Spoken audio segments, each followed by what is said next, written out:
Welcome to memoQ Talks, where we talk to industry leaders about their experiences, lessons learned, and what works best across all areas of localization. Now here's your host. Hello and welcome to the newest edition of memoQ Talks. I'm sitting here with Gábor Bessenyei, and we are coming through to you from memoQ's Budapest office. You might remember that memoQ recently acquired Globalese, a machine translation and AI company, a leading machine translation and AI company. And we have been beyond delighted to work together with the Globalese team for several weeks now. Gábor is one of the original founders of Globalese. In some ways, at least, well, for them and for me as well, this is full circle because Gábor and I have known each other for decades and worked together briefly even before memoQ even started. But what we have now is an entirely new and a completely different experience and level, and this is what I want to talk to you today, if you feel ready. Absolutely. Thank you. So tell us a bit about yourself. How did you start off in the language industry? So that's ancient history. It's a little bit scary to say that I am now in the industry since exactly 30 years, I think, because I started in '94. If I'm right, that's exactly 30 years. I started as a translator, so basically I spent my whole professional life in the translation and especially in the software localization industry. I started as an SAP translator. At that time, it was from German into Hungarian, and I started as a part-time job translator. And I was lucky because the office was the office of the company who was at that time, because the SAP Hungary was not established at that time. It was a partner company of SAP. Sales company who provided the sales for SAP. They had the office together with the salesman of SAP Austria. And then somehow he liked me, and when SAP Hungary was established, he took me over, and it was a very nice experience to be a founder of such a company. We were 5 persons at that day. And now SAP Hungary, they have, I think, over 1,000 employees, and so it's a completely different story now. But at that time it was, and I think that's the same belongs to the industry. So I was very happy I was so lucky that I could grow up with the industry, because localization industry, software localization did not exist before, or it was very a young industry. So basically I grew up together. You may remember the time when Microsoft Office and Windows, they had no separate language pack. It was a completely different product. So it was in the early ages, and then I became at SAP Hungary. I was responsible for the Hungarian product translations, which was called language coordinator or translation coordinator, and for IT manager. And I was member of the board. And then came the times when translation was outsourced from SAP, and then I established basically the translation group moved out, and I established Morphologic Localization together with our common company Morphologic, over the stakeholders of Morphologic, and this company exists since 2001 until today. And there I was founder and CEO. In a later point, I also jumped into consultancy. So I do some language consultancy, technical and localization related consultancy. And it was in 2012 when we decided to start to jump into machine translation. Thank you. Actually, this is on the one hand very impressive. On the other hand, this whole story makes you one of the most experienced people in the industry in software localization, and I'm really proud to be able to work with you. But I have to ask this: how did you come to the idea of machine translation? So why did you decide? Your story seems a bit similar to what we had with memoQ, in the sense that by the time we established memoQ, we got these questions that why would you want to create another CAT tool? Why would you want to create another TMS? There are already many on the market, and we were confident that we could add significant new value. And as far as I know, Globalese itself was finally established in 2018, if I remember correctly. Yes. And that was the same. There were already a number of parties, and yet you were convinced that you could add new value. So what were your thoughts about this at the time? How did this came about? Yeah, I had a couple of reasons. First of all, I always, when I was about 19 years old, I simply wanted to do machine translation. I mean, Okay. it was simply one of the things I wanted to do. So that's one of the very important motivation points I had. The other is, I think it was Bob Dylan when they asked, the musician. So when they asked Bob Dylan, why did you start playing music or creating your own music? Then his answered, yes, because nobody played the music I wanted to hear. So it's a similar story like yours, so like memoQ's.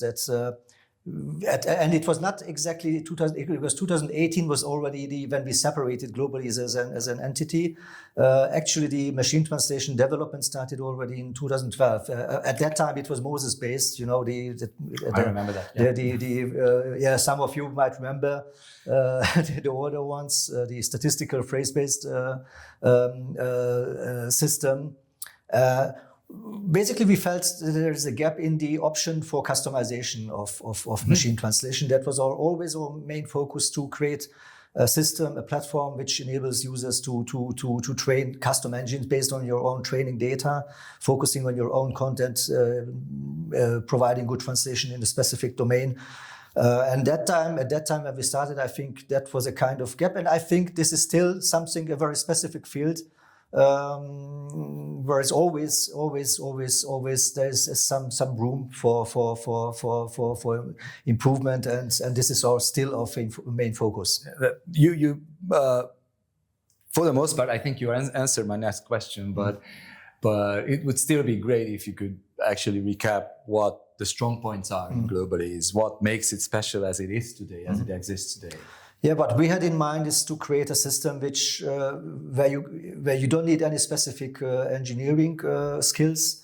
You don't need to be an NLP engineer. What we say is that one of the most important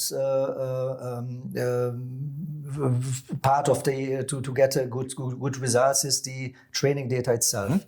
And the users know the training data, the contents, what is included into the engine the best. So our concept was, okay, let's create an engine, or let's create a system which enables the users to utilize their own training data. And it's basically enough to know your data, know the contents, what you are adding to the engine, and all the rest will be done automatically. So that's this is what and the other problem we try to solve is this low resource situation, because of course typically users don't have tons of data to train an engine. And this is what ended up in what we are calling the automated domain adaptation process, which is, as far as I know, still one of our unique approaches in the market. That we are training engines from scratch, or one of the engine types one of the most popular engine types is this type of engine where you can train an engine from scratch with a limited, from MT training perspective, limited amount of training data. So you still need some amounts, but you don't need millions of segments or words. And this is one of the unique points we have, or features we have. The other is that we had always this the practical approaches in mind, practical challenges in mind, like tag handling. Because tags are important in the localization process, so we always were focusing on that problem, and had some kind of solution for that. So that's basically what is I think unique. So the easy to use and focusing on the custom content, your own content, and focusing on the practical tasks or challenges you are dealing during a translation or localization project. Yeah, thank you. what I like very much about this approach is that you concentrate, you focus on the values that are directly important to the customer, that provide the most tangible value to the customer, and that's something that memoQ and Globalese has in common. Yet these endeavors, like jumping into machine translation, jumping into translation automation, never come without a vision. So I wanted to ask you anyway about your vision about the future of localization, or if I want to use a more trendy term, language operations. Where do you see we are headed? What is your vision? What was your vision? That's also interesting.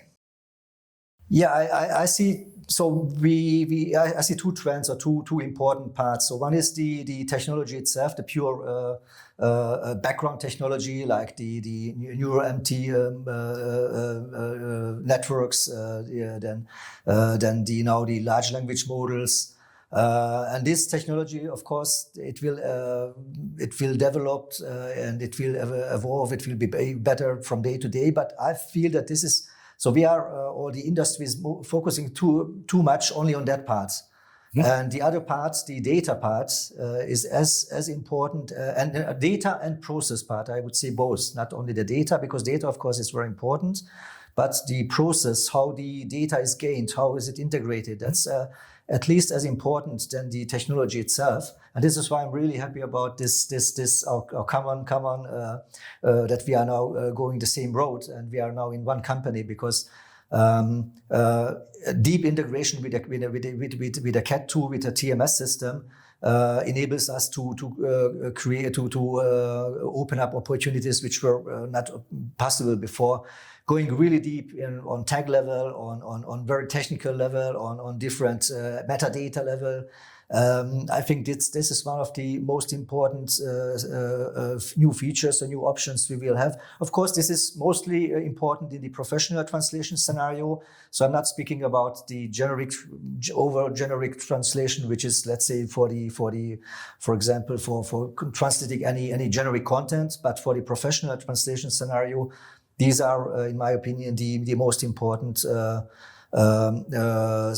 And the other is I believe that the industry will completely switch. So we are now living in an industrial revolution, and it's already there. We are in it. Everybody is looking what impact it will have. My opinion is that if you speak about the translation, that we are still too much focusing on the translation part itself. This will be replaced by the machines, even if it sounds harsh. But on the other hand, the preparation, the quality assurance, the quality management, data management,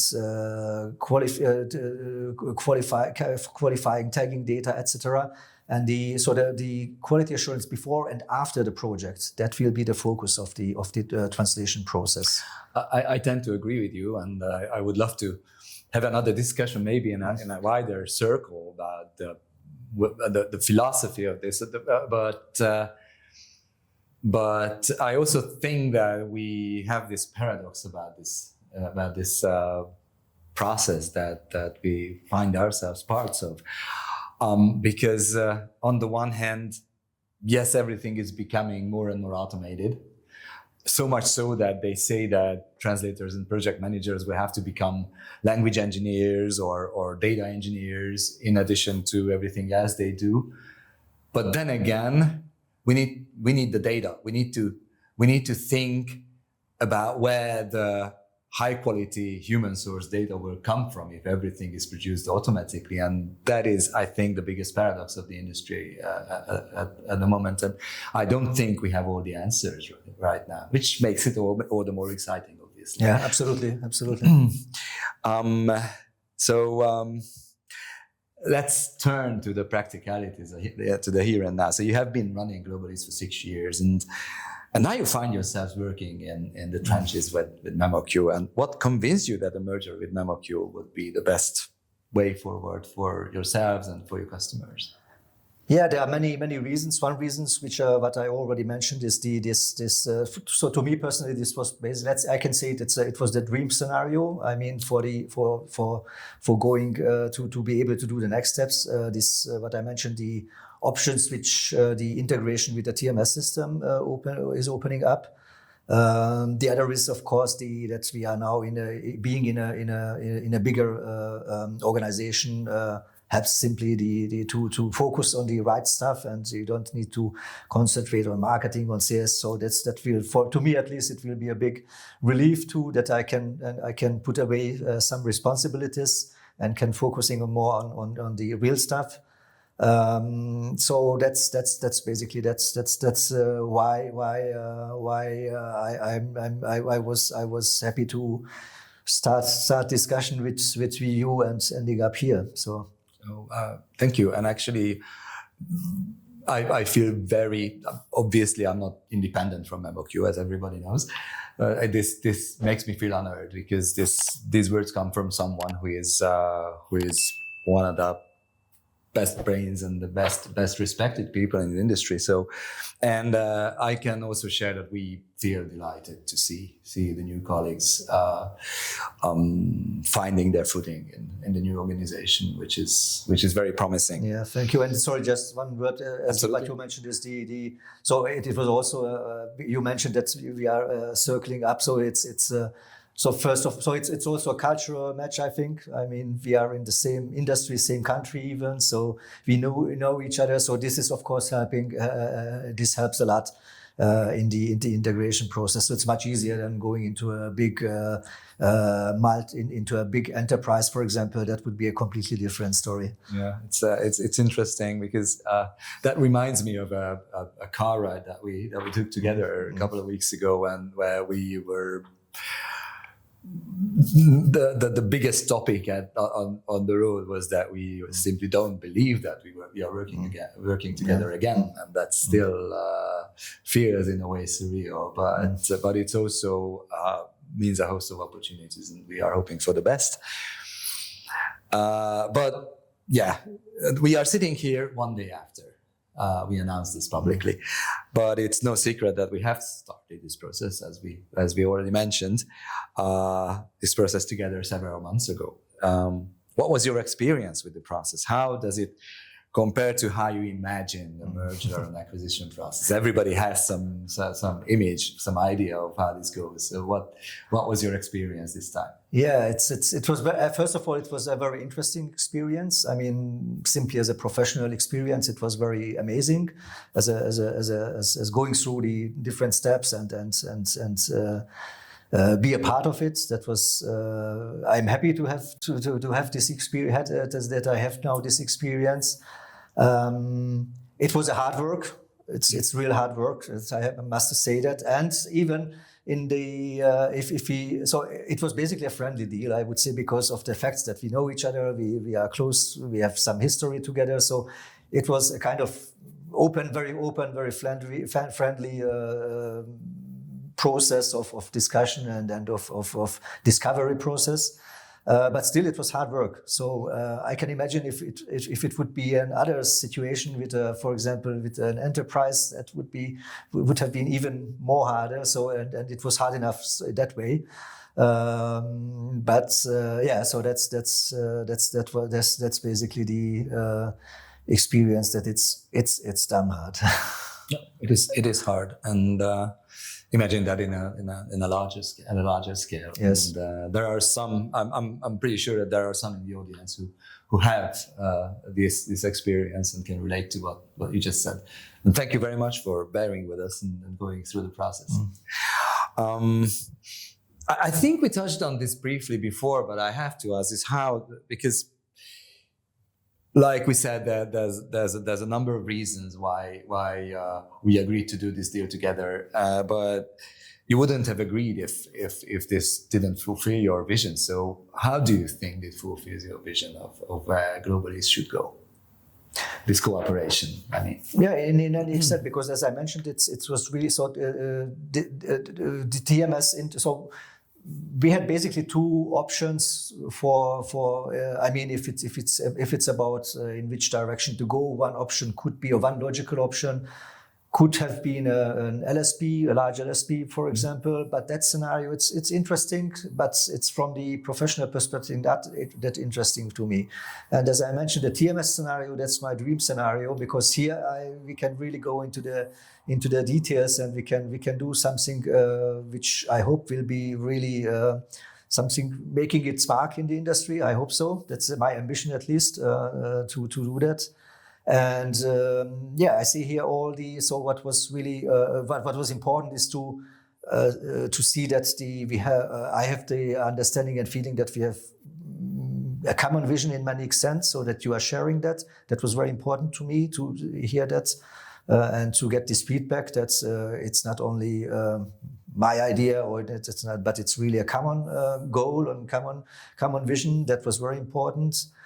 Because even within a TMS, it's not necessarily so it's not natural that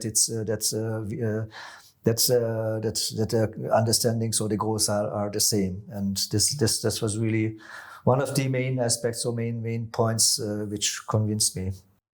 Yeah, I just want to point out that we are using these expressions like dreams, like shared visions, and that these are not empty words, and this is how even I realized that these words have a real meaning in business. And when someone talks about fulfilling their dreams, fulfilling their going after finding the partner that you have shared visions, that this is a thing, this exists, and this can be found. And in that sense, I'm grateful for this experience, that we could actually experience this together. How do you and your colleagues enjoy working with memoQ so far? Yeah, I have to ask this. Yeah. And that, of course, the straightforward answer is yes, a lot. But to be honest, it has two sides, like everything. So on one hand, it's great to be in an organization. As I mentioned, you can really, it enables you to focus on your own stuff. On the other hand, it's also very different, because we were used to make very quick decisions. We are a relatively small team. I was basically the only main decision maker, and that's a complete different game now, because now we are in an organization. You have the different decision-making processes. You have different departments. We had no departments, so you have departments. You have different responsibilities, and of course you have to find your way in this new organization. In a way, you have to learn the people. You have to learn the culture, the processes, and this takes time and this takes energy. So that part is now, at least in that, let's say, in this integration phase, it's. To be honest, it makes life now harder, but of course it's clear that on the end, when this, I would say after a few months, we will see the benefit from all this. I look at it as a kind of investment. I mean, time investment, energy investments because then once it's ready, then we will get the returns on that. I'm sure we will, and thank you for that. You don't know how much I can relate to that, because we grew into this situation, but it still astonishes me how much memoQ has changed over the last 2 decades. memoQ is coming up 2 decades this year, and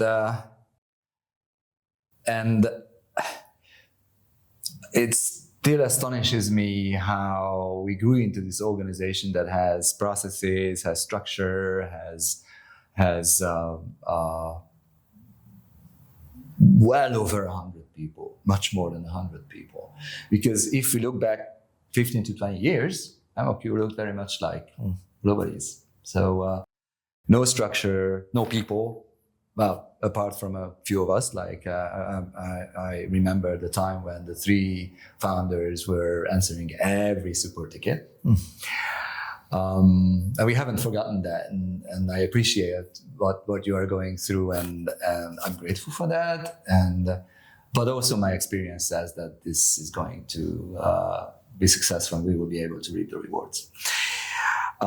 We are pretty much at the end of this interview. So I want to ask if there's anything you wish I asked. And if there's any final notes that you want to make here. Yes, final notes. Maybe I would say it's a kind of call out to the industry, because I feel that so it's not only us as a technology provider, TMS and MT and others. It's not only on us to make a success. So we have now a lot of opportunities, but to make them to a real success, it requires much more. It requires changing the mindset, also in the head of every stakeholder and participant of the industry. Translators, project managers, buyers, translation buyers. That's probably one of the most important players, because finally they pay for that and they can dictate the most. And I feel that we are still, as an industry, we are a little bit stuck on so we are 20 years behind, I would say. We are still calculating on word base. We are still working on segment base. We are measuring quality with measurements which are not necessarily still reliable. And basically, it has its history. It's clear. And it still has to be used. I understand that it's not something you can throw away, and you shouldn't throw it away because it's useless. But now we have because the work will change a lot, the task will change, and you cannot measure the effort just by measuring the words, because that makes no sense. The effort is not the conversion of the words, but all the others. So that's only the smallest part in the whole process. If you look at from the creation of the original, the source, until to the delivery of the translated final product, translation is only a small step. And we are still focusing on this the industry is still focusing on this small step. They are measuring everything on that. Pricing is based on that, and this has to be changed. This is my opinion. We have to adapt. We have to learn that, and this is a painful process. I understand, because we used to do it since decades. But I think some fresh thinking is required here to rethink, redesign the complete industry, including every processes, every the measurement and everything, and to bring it up on the level what the technology enables now. So thank you for that. I can relate to this very much, because it gives me some thoughts about the history of where this technology is coming from. And this history is quite long, decades long. And what I want to point out is this is what happens when you take a sound linguistic framework and a sound linguistic theory, give it to engineers who will break it down into problems that they can solve. Because I remember back at the time when we were studying subjects like translation theory, we were talking about communication equivalence, not replacing words or counting characters, but the real, what it means for a message to be equivalent in another culture. And that's much more than the words, that we broke down the whole thing into characters and words. That was a necessity, a limitation by the technology that we had at our disposal 40 years ago. We must not stuck with the technology that was possible to create 40 years ago. So this is a very exciting time if you come to think of that. You cannot be stuck in history. And the other thought this gives me is that the other reason we need to change our mindset, our stance, the models along which we work, is that we need to be able to talk to the large part of the economy that is not a translation buyer yet. So I don't think we have very accurate research on that, but what we keep feeling, what we keep sensing is that there is enormous potential in the economy among organizations pretty much everywhere that haven't been in contact with the language industry so far and are on the way of becoming a translation buyer. But we as an industry will need to learn to be able to talk to them. And with that, I will thank you for this interview. And again, we are delighted to have you guys on board. Thank you, Balázs. Thank you for joining memoQ Talks, where we talked with industry leaders about their experiences and lessons learned to gain new insights about what works best across all areas of localization. Join us next time on memoQ Talks.